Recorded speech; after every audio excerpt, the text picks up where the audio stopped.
உச்ச நீதிமன்றத்துல இன்றைக்கு ஏடிஆர் தொடுத்த அந்த வழக்குடைய விசாரணை என்பது வந்துச்சு. வெக்கேஷன் பெஞ்ச் தான் விசாரிச்சிருந்தாங்க. ஏற்கனவே தலைமை நீதிபதியான சந்திரசூட் அவர்கள் மே 17ஆம் தேதி விசாரித்தார். ஒரு வார காலம் டைம் கொடுத்திருந்தாரு தேர்தல் ஆணையத்துல. ஏன் வந்து ஃபார்ம் 17C வெளியிடாத காரணம் சொல்லுங்கன்னு சொல்லி, அதற்கான காரணத்தையுமே வெளியிட முடியாது அப்படின்னு சொல்லி ஒரு பதில் மனுவை தேர்தல் ஆணையம் சார்பிலும் தாக்கல் செஞ்சிருக்கிறாங்க. இன்றைக்கு நடந்த அந்த வழக்கு விசாரணையில இந்த வழக்கை பொறுத்த வரைக்கும் வெக்கேஷன் பெஞ்சுக்கு விசாரிக்க முடியாது. வெக்கேஷன் முடிந்த பிறகு வரக்கூடிய பெஞ்ச் வந்து இதை விசாரிப்பாங்க. இந்த மனுவை நாங்க தள்ளுபடியும் பண்ணல, அதே போல இடைக்கால ஒரு ரிலீஃபுமே நாங்க தரல அப்படின்னு சொல்லி தள்ளி வச்சிருக்கிறாங்களே. எப்படி பாக்குறீங்க? கோர்ட்ல என்ன நடந்துச்சு கொஞ்சம் விரிவா சொல்லுங்க. இந்த இடத்தில் இன்றைக்கு மரியாதைக்குரிய மாண்புமை பொருந்திய உச்ச நீதிமன்றம் என்ன சொல்கிறது என்றால், ஹேண்ட்ஸ் ஆஃப் அப்ரோச் அமிக்ஸ் எலெக்ஷன். அதாவது ஒரு அரசு நிர்வாகம் செயல்பட்டுக் கொண்டிருக்கிறது என்றால் இப்ப போய் இடையில எதுவும் பேச முடியாது. நாங்க வந்து அந்த பவர்ஸ்க்கு மத்தியில ஒரு கிளாஷ் வராம ஒதுங்கி கொள்ளக்கூடிய ஒரு நிலைக்கு பேர் தான் ஹேண்ட்ஸ் ஆஃப் அப்ரோச். நாங்க வந்து ஹேண்ட்ஸ் ஆஃப் அப்ரோச் பண்ணிடுறோம் இந்த நேரத்துல. ஆல்ரெடி 4 பேஸ் நடந்துருச்சு. வழக்கே எங்க முக்கியத்துவம் பெறுகிறது என்றால், ஏற்கனவே 2 பேஸ்ல நடந்த இவ்வளவு பெரிய டிஸ்கிரிபன்சிய குறித்து தான் அவர்கள் காட்டுகிறார்கள். இவ்வளவு பெரிய டிஸ்கிரிபன்சி நடந்திருக்குது, அதனால 5% பிற்காலத்துல கணக்கு போட்டா 6% மாறுது. 6% என்பது கிட்டத்தட்ட 7-8 கோடி ஜனத்தொகைக்கு சமமாகிறது, 7-8 கோடி வாக்குக்கு சமமாகிறது. அப்ப ஒரு கவரேஜ்ல படிச்ச 96 கோடி வாக்காளர்கள் இருக்கிறார்கள் நினைக்கிறேன் இந்தியாவில். ஒரு நியூஸ்ல படிச்சு 96 கோடி என்றால் அதுல வந்து நீ ஒரு ரவுண்டா 100 கோடி வச்சிட்டீங்கன்னா 6% என்பது 6 கோடி வாக்காளர்கள். தமிழ்நாட்டுடைய சைஸ், ஒரு ஸ்டேட் தமிழ்நாட்டுடைய சைஸ், பாப்புலேஷன் சைஸ் வந்துருக்கு கிட்டத்தட்ட. அப்ப இவ்வளவு பெரிய டிஸ்கிரிபன்சி இருக்கிறது என்று கேட்கும் பொழுது, இன்றைக்கு நீதிமன்றம் உச்ச நீதிமன்றத்தில் பெரிதும் எதிர்பார்க்கப்பட்ட ஒரு சூழலில் ஹேண்ட்ஸ் ஆஃப் அப்ரோச் நாங்க வந்து கொண்டு வந்துடுறோம். ஏனென்றால் அந்த நேரத்தில் வைக்கப்பட்ட கேள்விகள், இது வழக்குடைய பேக்ரவுண்டு அப்படின்னு சொன்னா, நீங்க அவங்களுடைய அந்த வழக்கை தொடுத்தவர்கள் என்ன ரிலீஃப் கேடு தொடுக்கிறாங்க அப்படின்னு சொன்னா, first immediately upload on its website scanned legible copies of form 17C part 1.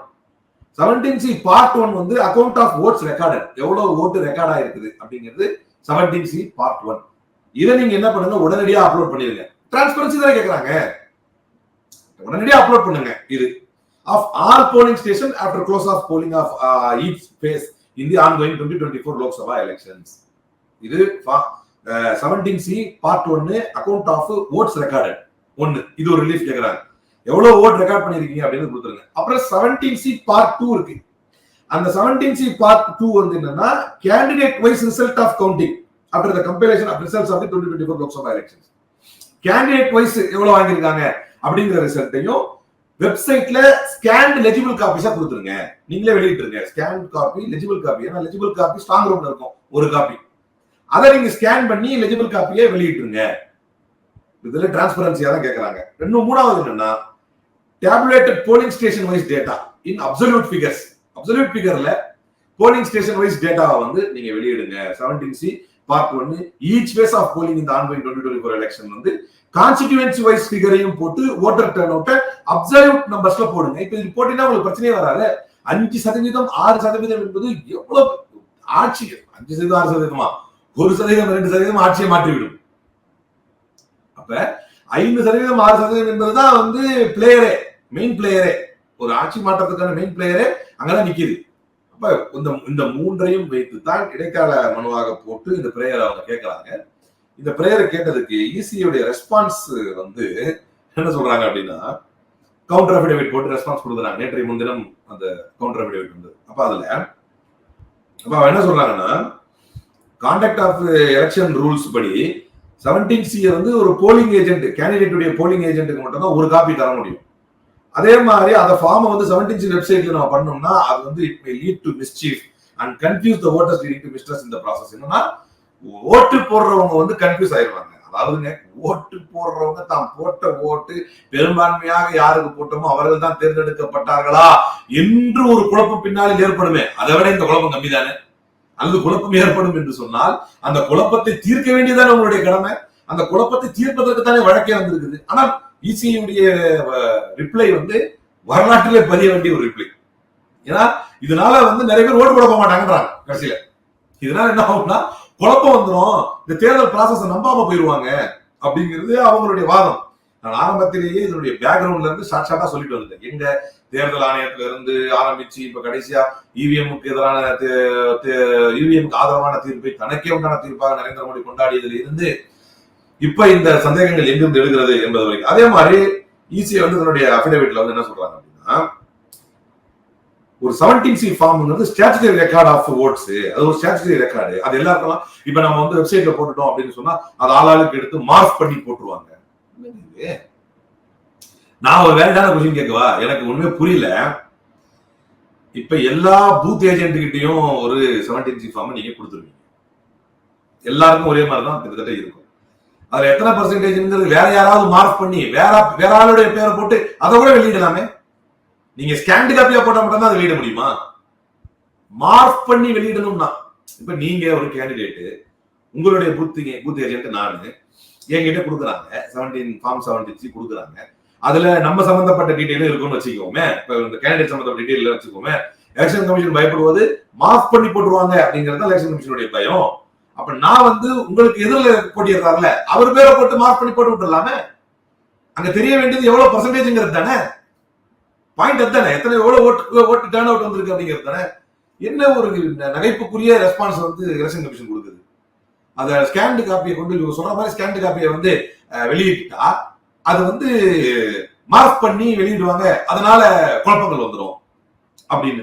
இதுக்கு ஸ்டாச்சுட்டரி ப்ரொசீஜர், இதுக்கு வந்து அனுமதி இல்ல, கோட் ஆஃப் கான்டாக்ட்ல வந்து அனுமதி இல்ல அப்படிங்கிறாங்க. அதே மாதிரி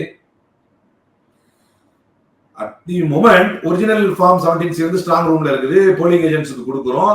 1-to-1 ரிலேஷன்ஷிப் தான் இருக்குது 17Cக்கு. அதான் பதில சொன்னேன். அதுதான் அவங்க சொல்றாங்க. இதுக்கு தான் நான் இந்த பதில சொன்னேன். யார் மார்க் பண்ணி போடுறதா இருந்தா யார் வேணா போடலாமே அப்படின்னு சொல்லி. அதே மாதிரி ரூல்ஸ் வந்து பர்மிட் பண்ணல 17C. ஏன்னா பப்ளிக்ல வந்து கண்டெம்ப்ளேட்டட் பை த ரூல்ஸ். பப்ளிக்ல இதை வந்து வெளியிடக்கூடாது அப்படின்னு இவங்க சொல்றாங்க. சொன்ன உடனே இதுல இப்ப கடைசியா நீதிமன்றம் சொன்னது இது எல்லாத்தையும் உள்வாங்கிக்கிட்டு இப்ப அதுக்கு வந்து ரெஸ்பான்ஸ் கொடுத்தாங்க ஏடிஆர். அவங்க தரப்புல வந்து இவங்களுடைய இசிஐ உடைய கவுண்டர் அஃபிடேவிட்டுக்கு ரெஸ்பான்ஸ் என்ன பண்ணாங்கன்னா, முதல்ல வந்து ஜஸ்டிஸ் தத்தா தான் கொஸ்டின் கேட்கறாங்க, நீதிபதி கேட்கறாங்க. ஜஸ்டிஸ் தேவ் எந்திரிக்கும் போது ஜஸ்டிஸ் தத்தா என்ன கேள்வி கேட்கறாங்கன்னா, we have some questions. என்னன்னா, பிரேயர் இந்த அப்ளிகேஷன்ல என்ன பிரேயர் கேட்டிருக்கீங்களோ இதே பிரேயர் தானே மெயின் ரிலீஃப்லயும் இருக்குது. அப்ப நீங்க போய் மெயின் ரிலீஃபே கேட்டுக்கலாமே, இதையே இங்க இன்டர்வல் கேட்டு. இப்ப பிரச்சனை என்னன்னா, இது மெக்கானிக்கலா இதை நம்ம வந்து அணுகாம சப்ஜெக்ட பார்த்தோம்னா ஃபர்ஸ்ட் ஃபேஸ்லயும் செகண்ட் ஃபேஸ்லயும் வந்து 7 நாள் 11 நாள் கேப், 4 நாள் கேப், 5% வித்தியாசம். இது முக்கியமானது இங்க. இப்ப அதனாலதான் இந்த பிரேயர் அங்க இருக்குதுன்னா இப்ப மெயின் ரிட் ஆர்கியூ பண்றதுக்குள்ள தேர்தல் முடிஞ்சு ரிசல்ட் சொல்லிடுவாங்களே. அப்ப ஜஸ்டிஸ் தத்தா என்ன கேக்குறாங்க, அடுத்த பாயிண்ட், இன்ட்ரீம் அப்ளிகேஷனும் வந்து இதே பிரஸ் ரிலீஸை பேஸ் பண்ணி தான் கொடுத்தீங்க, இசிஐ பிரஸ் ரிலீஸை பேஸ் பண்ணி தான் கொடுத்தீங்க. அப்ப அதுக்கப்புறம் வந்து பெட்டிஷன் டெவலப் ஆயிடுச்சு. 2019 பெட்டிஷன், ஏற்கனவே மவா மைத்ரா போட்ட பெட்டிஷனுக்கும் இந்த 2024க்கும் என்ன பெரிய வித்தியாசம் இருக்கு, எல்லாமே ஒன்னாதானே இருக்குது அப்படின்னு கேட்கறாங்க. அப்போ ஜஸ்டிஸ் தத்தா இது மார்ச் 16க்கே ஏன் கொண்டு வரல, அது நீங்க சொன்ன அந்த செய்தி. அதுல வந்து ஒரு உள்ளங்கை நெல்லிக்கனியான செய்தி என்னன்னா, அதுக்கப்புறம் தான் அவங்க அந்த ஒரு பேசுற எலெக்ஷன் வந்து தள்ளி கொடுத்ததுனாலதான் அந்த சிக்கலே வந்தது. இதுதான் யதார்த்தமான விஷயம். அப்ப அதுக்கு ரிப்ளை தேவ் என்ன சொன்னாரு அப்படின்னு சொன்னா, இப்ப பிரச்சனை எங்க, நான் அவரை சொல்றேன். தேவ் வந்து cause of election for the application arose, cause of action for the application arose only when the election commission made the disclosure regarding the voter turnout. நீங்க எனக்கு 17C ஃபார்ம் கொடுத்துட்டாங்க, அதுக்கப்புறம் voter turnout டீடைல் கொடுத்துட்டு இதை compare பண்ணி பார்த்தா 5% வித்தியாசம் இருக்குது டோட்டலா. அப்பதான் இந்த cause of action arose ஆகுது மேட்டருக்கு அப்படின்னு ஒரு அந்த வாதத்தை வைத்தா இன் பிட்வீன் எலெக்ஷன். அப்பதான் ஒன்று சொல்றாரு, எலெக்ஷனுக்கு மத்தியில். அப்பதான் நீதிபதி சொன்ன வார்த்தை, மரியாதைக்கு நீதிபதி என்ன சொன்னாங்கன்னா, எலெக்ஷனுக்கு மத்தியில இப்படி எல்லாம் நம்ம பண்ண முடியாது, ஹேண்ட்ஸ் ஆஃப் அப்ரோச் வச்சுக்குவோம். இல்ல, let the application be heard along with the main writ petition, we cannot interrupt the process, let us trust some authority அப்படின்னு ஒரு வார்த்தையை சொல்றாரு. let us trust some authority, அதிகாரிகளை நம்புவோமே அப்படிங்கிறார். பிரச்சனை அங்கதானே. பிரச்சனை எங்க வருதுன்னா, நரேந்திர மோடி வாய்க்கு வந்ததை எல்லாம் உணர்கிறார்.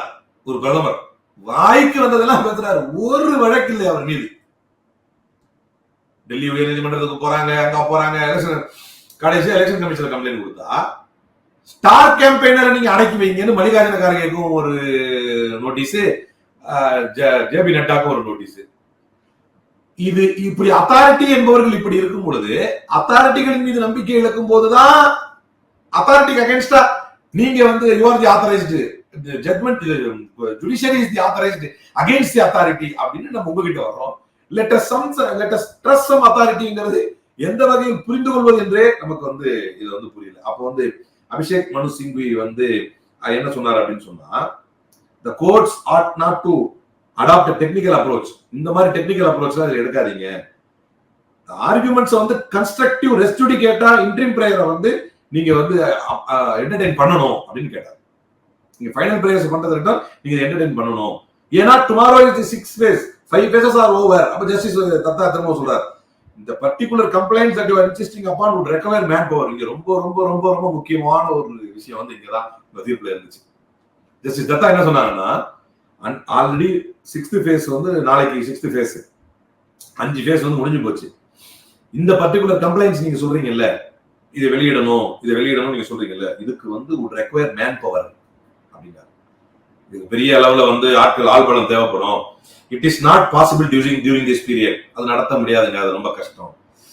இதெல்லாம் வந்து ஒரு யோசிக்கும் பொழுது சாத்தியத்துக்கு அப்பாற்பட்டது என்பதை உள்வாங்கி நீதிமன்றம் தீர்ப்பை தருகிறது, ஒரு விஷயத்தை கன்சிடர் பண்றதுன்றது நமக்கு ஆச்சரியக்குறி ஏற்படுத்துகிறது, கவலை அளிக்கிறது என்றே சொல்ல வேண்டும். ஏன்னா இதை அவர் சொல்லிட்டு we have to be very conscious of the ground reality என்றார். கிரவுண்ட் ரியாலிட்டி மேல ரொம்ப நம்ம கான்சியஸா இருக்கணும். we feel this could be here after the vacations அப்படின்னு சொன்னார். அப்போது அபிஷேக் மனு சிங்வி என்ன சொன்னார் என்றால், 10.37 லட்சம் 17C ரெக்கார்ட்ஸ் இருக்குது. ஃபார்ம் 17C ரெக்கார்ட்ஸ் வந்து 10.37 லட்சம் இருக்கிறது. மொத்தம் எத்தனை? 543 கான்ஸ்டிடியூவன்சில இருக்குது. 543 கான்ஸ்டிடியூவன்சில 10.37 லட்சம் ஃபார்ம் சி ரெக்கார்ட்ஸ் டோட்டல் நம்பரா டிவைட் பண்ணோம் அப்படின்னு சொன்னா, the number per returning officer, ஒரு ரிட்டர்னிங் ஆபீசருக்கு கிடைக்கக்கூடியது வந்து வெறும் 1911 ஃபார்ம் தான். ஒரு ரிட்டர்னிங் ஆபீசரே ஒரு 1911 ஃபார்ம் உங்களால பண்ண முடியாது அப்படின்னா இட் இஸ் மேனேஜபிள் அப்படின்னாரு. அப்ப இங்க என்னென்னலாம் காரணம் சொல்லி ஹேண்ட்ஸ் ஆஃப் அப்ரோச் என்றார்களோ அந்த எல்லா காரணத்தையும் நம்ம இங்க ஆய்வு பண்ணிட்டோம். அது ஏற்புடையது இல்லையா, ஜனநாயகத்துக்கு அது அழகாக இருக்குமா, அழகாக இருக்காதா என்பதை நாம பேசக்கூடிய இந்த செய்தியை பார்ப்பவர்கள் தான் முடிவு செய்யும், உச்சநீதிமன்றத்தினுடைய இந்த அணுகுமுறையை. ஏனென்றால் இது வந்து இந்த நேரத்தில் நம்ம ஹேண்ட்ஸ் ஆஃப் அப்ரோச் எடுத்துக்கணும், லேட்டஸ்ட் ட்ரஸ்ட் சம் அத்தாரிட்டிஸ்ங்கிறார். அத்தாரிட்டி மேல ட்ரஸ்ட் இல்லாதனால வழக்கே வருது. 5% 6% வித்தியாசம், நீங்க அப்பவே வரல. பர்சன்ட் வித்தியாசம் வந்து இப்ப உள்ள எலெக்ஷன்ல வந்திருக்குது. ஒரு பேசுக்கும் இன்னொரு பேசுக்கும் மத்தியில அது ஓட்டர் டர்ன் அவுட் நீங்க வந்து அபிஷியலா அனௌன்ஸ் பண்றதுக்கான எடுத்துக்கிற கேப் சந்தேகத்தை கொடுத்தது. ஆனா அது மட்டும் தான் சந்தேகம்னு பார்த்தா பர்சன்டேஜ் மலைக்கு மடுவுக்கு வித்தியாசத்தை கொடுக்குது. அப்ப இப்பதான் அந்த வழக்கினுடைய முக்கியத்துவமே பெறுது. அப்ப இதை தூக்கி கடாச்சிட்டீங்கன்னா, மெயின் ரிட்ட வந்து ஆர்கியூ பண்ணும்போது பண்ணிக்கலாம் அப்படின்னு தூக்கி கடாச்சிட்டீங்கன்னா, அதுக்கு ஒரு முக்கியமான காரணமா சொல்லும்போது அத்தாரிட்டியை நம்புவோம், ஏன் நீங்க முதல்லயே எடுக்கல, இதெல்லாம் கேள்விகளாக இருக்கிறது. அதற்கு எதெல்லாம் பதில்களாக இருக்கிறது என்பதையும் நம்ம வந்து அலசிட்டோம். அப்ப லாஸ்டா என்ன சொல்லிட்டாரு, மேன் பவர் பண்ண முடியாதா, எல்லா ரிட்டர்னிங் ஆபீசருக்கும் பிரிச்சு கொடுத்தோம்னா வெறும் 1911 ஃபார்ம் தான் வருது, இது மேனேஜ் பண்ண முடியும் அப்படின்னா, இல்லங்க இந்த ஸ்டேஜ்ல நம்மளால இன்டர்ஃபியர் பண்ண முடியாது, அதனால நாங்க ஆர்டர் டிக்டேட் பண்றோம் அப்படின்னு டிக்டேட் பண்றோம். இந்த நிலையில் இந்த தீர்ப்பு பெரிதும் எதிர்பார்க்கப்பட்டது. என்ன வந்து சொல்ல போறாங்க, விவிபேட் ஸ்லிப்ஸை கொண்டு வரலான்ட்டு ஏதாவது இது தருவாங்களா, ஏதாவது ஒரு அல்டர்னேட்டிவ் அப்ரோச் கொடுப்பாங்களா, அது பண்ணுவாங்களா இது பண்ணுவாங்களான்னு பல வகையில் எதிர்பார்க்கப்பட்ட ஒன்று. என்னை பொறுத்தவரை நீதிமன்றத்தின் தீர்ப்புகளை மனமோந்து ஏற்றுக்கொள்வதுதான் ஜனநாயகத்தை பின்பற்றும் நல்ல குடிமக்களுக்கு அழகு. அந்த வகையில் இந்த தீர்ப்பை ஏற்கிறேன். அதே நேரம் தனிப்பட்ட முறையில் சட்டம் அனுமதித்த வகையில் இந்த தீர்ப்பு மிகப்பெரிய மன உளைச்சலை கொடுத்திருக்கிறது என்றே சொல்லுவேன். இப்போ வெகேஷன் பெஞ்ச் முடிச்சதுக்கு அப்புறம் தான் இத வந்து விசாரிப்போம் அப்படின்னு சொல்லிட்டாங்க. அப்ப ஜூலை மாசம் தான் வெகேஷன் முடியுது, அதற்குள்ள தேர்தலும் முடிஞ்சிடும், புதிய அரசு அமைச்சரவை பொறுப்பெல்லாம் ஏற்றுக்கொள்வாங்களே. அப்ப அதன் பின்பு வந்து விசாரித்து பலன் இல்லை அப்படின்றதான் பொதுமக்களுடைய பார்வையா இருக்கு. அப்ப உச்சநீதிமன்றத்தை பொறுத்த வரைக்கும் அட்லீஸ்ட் வந்து ஒரு சீலிடப்பட்ட கவர்லையாவது உச்சநீதிமன்றத்திலேயாவது கொடுங்க, இணையதளத்துல வெளியிட வேணாம் அப்படின்ற ஒரு கோரிக்கையாவது வச்சிருக்கலாம் அப்படின்ற பார்வையும் பொதுமக்கள் வைக்கிறாங்க. இப்ப கபில் சிபல் அவர்கள் ஒரு விஷயத்த சொல்லியிருக்கிறாரு. என்ன சொல்லியிருக்கிறாரு அப்படின்னா, அட்லீஸ்ட் இவிஎம் 30 நாட்கள் மட்டும் இந்த டேட்டாவை சேமிச்சு வைப்பாங்க. இப்போ 2-3 வருஷத்துக்காவது சேமிச்சு வைக்கணும். அப்படி சேமிச்சு வச்சாதான் கடைசியா எந்த டைம்ல ஓட்டு முடிஞ்சிருக்கு, அதன் பின்பு போடப்பட்ட ஓட்டுகள், இன்வாலிட் ஓட்டுகள்லாம் எப்ப அப்படின்றதெல்லாம் நம்மளால தெரிஞ்சுக்கிற முடியும். அதன் மூலமாக ஒரு இல்லீகலாக எம்பி பதவி ஏற்பதை நம்மளால தடுக்க முடியும் அப்படின்ற ஒரு கடைசி ஒரு கோரிக்கையாக உச்சநீதிமன்றத்துக்கு வச்சிருக்கிறாரு. வாக்கு எண்ணிக்கைக்கு முன்பாவது இதை உச்சநீதிமன்றம் ஒரு டைரக்ஷனா எலெக்ஷன் கமிஷன் கொடுக்கணும் என்று சொல்லியிருக்கிறார். நீங்க எப்படி பாக்குறீங்க? இல்ல, இது எப்படி பாக்குறதுன்னா, எல்லா வகையிலும் ஆல் பாசிபிள் வேலை இந்த தேர்தலை ஒரு ஆரோக்கியமான தேர்தலாக நடத்த வேண்டும் என்று நாம் நினைக்கிறோம். ஜனநாயகவாதிகள் அனைவரும் நினைக்கிறார்கள், எல்லாரும் நினைக்கிறாங்க. இது அப்படி நடத்திடவே கூடாது என்பது தேர்தல் ஆணையம் உறுதியா இருக்கு. அதான் பாயிண்ட். அப்படி இருந்தவே கூடாது என்பது தேர்தல் ஆணையம் மிக மிக உறுதியாக இருக்கிறது. எல்லா வகையிலும் அதாவது கான்ஸ்டிடியூஷனை எடுத்துருவாங்க, ரிசர்வேஷன் பத்தி நீங்க போய் பேசிடக்கூடாது, அக்னிவீரை பத்தி நீங்க பேசக்கூடாது. இதெல்லாம் இப்படி எல்லாம் ஒரு தேர்தல் ஆணையம் நம்மளுக்கு நோட்டீஸ் கொடுத்துட்டு காங்கிரஸுக்கு கான்ஸ்டிடியூஷனை பத்தி நீங்க பீதியை கிளப்பக்கூடாது, ரிசர்வேஷனை பத்தி பீதியை யார் கிளப்பினா? இன்னைக்கு யோகி ஆதித்யநாதனுடைய அவருடைய வெப்சைட்ல ஆரக்ஷன் கே ஆக்னே செலக்ட் ஆக தேஷ் ரிசர்வேஷனுடைய தீல இந்தியா பத்தி எரியுது, இடஒதுக்கீட்டு தீல இந்தியா பத்தி எரியுது. இடஒதுக்கீடு தகுதியற்ற மக்களை உருவாக்கணும், இன்கம்பீட்டன்ட் பீப்புளை உருவாக்கும், இடஒதுக்கீடு தேசத்தை பிளவுபடுத்தும் அப்படின்னு தன்னுடைய வெப்சைட் எழுதி வச்சிருக்காரு. இடஒதுக்கீட்டுக்கு எதிராக நின்றவர்கள், மண்டல் கமண்டல் என்று கேலி அடித்தவர்கள், இடஒதுக்கீட்டுக்கு எதிராக ரத யாத்திரை நடத்தி மண்டல் கமிஷனுடைய ரிப்போர்ட்டை மறக்கடித்தவர்கள், இன்னைக்கும் ஓபிசிகளுக்கு என்ன இடஒதுக்கீடு என்ன பண்ணுவீங்க அப்படின்னு கேட்டா அதை பத்தி எந்த பதிலும் இல்லாமல் உங்க இடஒதுக்கீடு புடிங்கி இந்த மதத்தை கொடுத்துருவாங்க, அந்த இடஒதுக்கீடு புடிங்கி இந்த மதத்தை கொடுத்துருவாங்க என்று மீண்டும் மீண்டும் மதத்தை மையப்படுத்திய ஒரு பிரதமர் பேசிக் கொண்டிருக்கிறார். அப்போ இடஒதுக்கீடு தொடர்பாக நாம் எழுப்பக்கூடிய அத்தனையும் உண்மையாக இருந்தாலும் நீங்க எழுப்பக்கூடாது என்று தேர்தல் ஆணையம் நம்மையே நோக்கி திரும்பி வீசியவனே வீழ்த்தும் ஈட்டி என்பதை போல நம்ம ஈட்டி அந்த பக்கம் வீசினா அதை பிடிச்சி ஈடி எலெக்ஷன் கமிஷன் இந்த நீய வச்சுக்க அப்படின்னு நம்ம மாறவில்லையே திரும்ப அதை தூக்கி வீசுது. கான்ஸ்டிடியூஷனை பத்தி நீங்க கேள்வி எழுப்பக்கூடாது அப்படின்னு சொன்னா ஏவிஜிஎன்ஆர் வெங்கடாச்சலையா கமிஷன் நினைக்கிறேன், வெங்கடாச்சலையா கமிஷன் வாஜ்பாய் பீரியட்ல கான்ஸ்டிடியூஷனுடைய பேசிக் பிரின்சிபல் ஆய்வு செய்யறதுக்கு வாஜ்பாய் கவர்மெண்ட் ஒரு ரொம்ப பெரிய கைதேர்ந்த ஒரு நீதிபதியை நியமித்தார். அப்ப அவர் ரொம்ப நேர்மையான ரொம்ப பிரபலமான நீதிபதி. அவர் என்ன சொல்றாரு, இந்த கமிஷனுக்குள்ள இருக்கவே முடியாது, பேசிக் பிரின்சிபல்ஸ் கான்ஸ்டிடியூஷன் என்ன நீங்க ஆய்வு பண்ண போறீங்க, உங்க நோக்கம் தப்பு, முடியாது அப்படின்னாரு. கான்ஸ்டிடியூஷனை புரட்சியாளர் அம்பேத்கர் கொண்டு வந்த நாளே நாளில் இதுல Indian nothing Indian about this constitution அப்படின்னா, இந்த கான்ஸ்டிடியூஷன்ல இந்தியன் எதுவுமே இல்ல, nothing Indian about this constitution, no மனுவாதி வேல்யூஸ் எதுவுமே இதுல இல்ல என்று அன்னைக்கு திபங்கர் துபே இதே RSS கோல்வார்கள் இவங்க எல்லாம் அதை எதிர்க்கலையா, அதை எதிர்த்து தன்னுடைய ஆர்கனைசர் பத்திரிகையில் எழுதலையா? அப்ப இந்த ஒரு பயத்தை தான் அதுக்கு சரி இது அப்படியே வரலாற்று பூர்வமா அப்படியே வந்துச்சுன்னா லாஸ்ட் பட் நாட் லீஸ்டா 400 சீட் எதுக்கு கேட்கிறோம் அப்படின்னா அப்பதான் கான்ஸ்டிடியூஷனை மாற்ற முடியும் என்று கர்நாடகா எம்பி பேசலையா, ராஜஸ்தானுடைய துணை முதல்வர் ரியா குமாரி பேசலையா? அப்ப இந்த பேச்சுக்களை எல்லாம் மேற்கோள் காட்டினால் கூட எலெக்ஷன் கமிஷன் நம்ம மேல பாயுது, இதை பேசக்கூடாது, இது தப்பு, இது நீங்க பேசக்கூடாது. அப்போ தேர்தல் நேர்மையானதாக இருக்க வேண்டும், இல்லை என்றால் மக்கள் நிராசையாகி விடுவார்கள். மக்களாட்சி என்பது கேலிக்கூத்தாகும், கேலி பொருளாகும், அது ஒரு விளையாட்டு பொருளாக மாறிவிடும் என்ற பயம் உங்களுக்கு இருக்கிறது, எனக்கு இருக்கிறது, கபில் சிபலுக்கு இருக்கிறது, துஷ்யந்த் தேவுக்கு இருக்கிறது, அபிஷேக் மனு சிங்விக்கு இருக்கிறது, மஹுவா மொய்த்ராக்கு இருக்கிறது, ஏடிஆருக்கு இருக்கிறது. இந்த கவலை எலெக்ஷன் கமிஷனுக்கு இருக்கிறதா என்பதுதான் நீங்க முக்கியமான கேள்வி.